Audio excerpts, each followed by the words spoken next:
अस्सलाम वालेकुम जी, क्या हाल चाल है आप सबके? खैरियत से? So we are going to do week 10 hand which is giving and following instructions directions वाला यूनिट ही है, और इसमें इंस्ट्रक्शन मैनुअल्स की बात आई। अब आपसे मैंने पहले बताया कि किस तरह से आप इम्पेरेटिव फॉर्म के साथ इंस्ट्रक्शंस भी दे सकते हैं, डायरेक्शंस भी दे सकते हैं। But what is a writing, what is different in writing an instructions manual? Instruction manual क्या है? This is a document which comes with machines या with comes with new things which you purchase, और उसमें उस चीज को इस्तेमाल कैसे करना है, उसको असेंबल कैसे करना है, उसकी सारी इंस्ट्रक्शंस मौजूद होती हैं।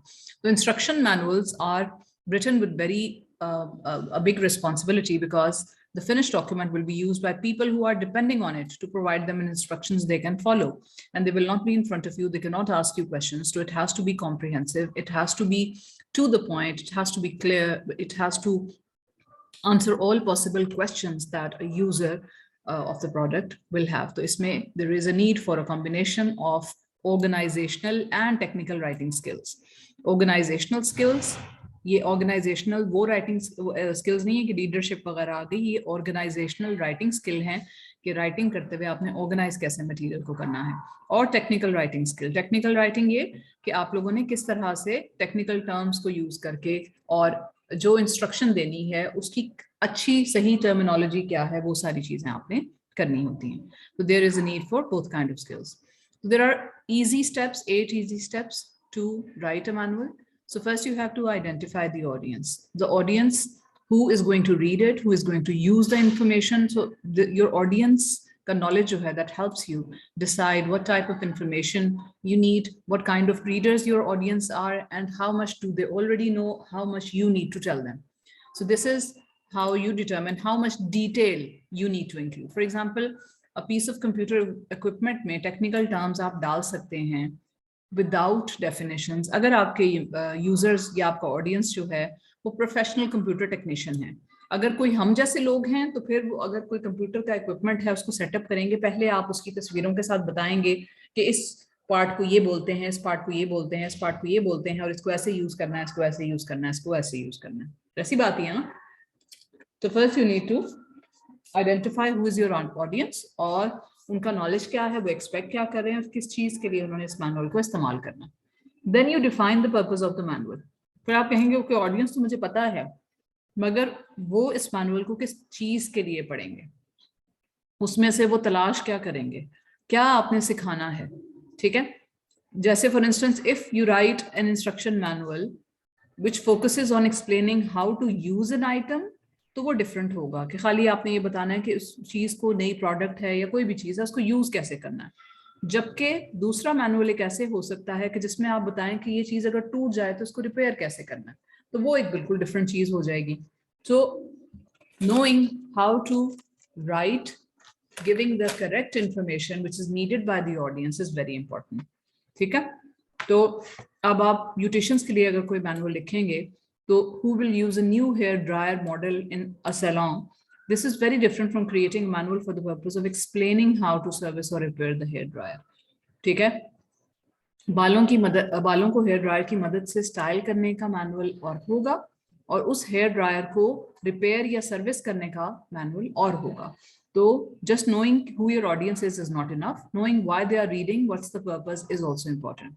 फिर उसके बाद जिस तरह हमने वो क्लास में सारी चीज की कि एग्जैक्टली हाउ टू स्टेप्स जो आपने डालने हैं, कौन कौन से स्टेप्स एग्जैक्टली सीक्वेंस में जरूरी हैं, तो there should be a list आप बना लें उनकी।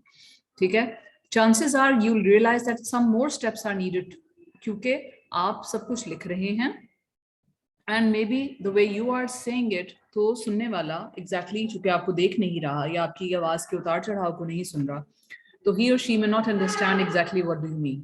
So some steps need to be broken down into multiple steps, या कुछ और steps आपको add करने पड़ेंगे। तो knowing exactly कि कितने how to steps देने हैं that are easy to follow or easy to read while they are written, that is very important. Next is formalize the written steps. और formalize कैसे करना है, जिस तरह आप लोगों ने पहले भी instructions लिखी, उसमें linking verbs डालें, उसमें transition words डालें, उनको translate करके देखें कि क्या उर्दू में देने की जरूरत है, उनकी bullet points डालने हैं, numbering करनी है, किस तरह से लिस्ट को प्रेजेंट करना है, कितनी उसमें आपने जो है वो डिटेल इकट्ठी रखनी है, किसको नीचे तोड़ना है, इस तरह से फॉर्मली उसको आप थोड़ा सा राइटिंग उसकी बेहतर करेंगे। Then develop the appropriate graphics. अब उसके साथ कौन कौन सी तस्वीरें जरूरी हैं?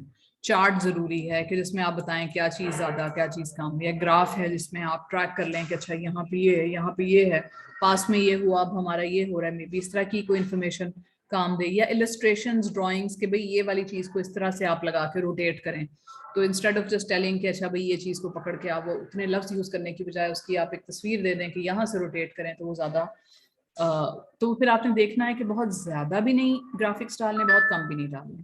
और फिर if you are not able to develop the graphics yourself, you can take help from an artist और an illustrator. Then be brief and detailed. Brief का मतलब है कि उतनी इंफॉर्मेशन आप डालें कि जितनी जरूरत है, फालतू इंफॉर्मेशन ना डालें, फोकस इसका रहने दें। मैक्सिमम इंफॉर्मेशन दें मगर कम से कम अल्फाज यूज करें, ठीक है? Maximum information in as few words as possible.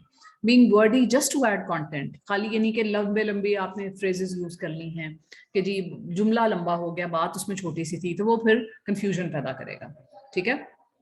Just few sentences में don't leave anything important out, लेकिन सारी important चीजों को सारी details दे दें, मगर make every word count। जो भी लफ्ज आप लिखें वो काम का लफ्ज हो, फालतू अल्फाज नहीं हो। Too many words can cause information overload, के इतनी इंफॉर्मेशन ओवरलोड के काम की बात पीछे रह जाए और वो लफ्ज ही पढ़ते पढ़ते थक जाए।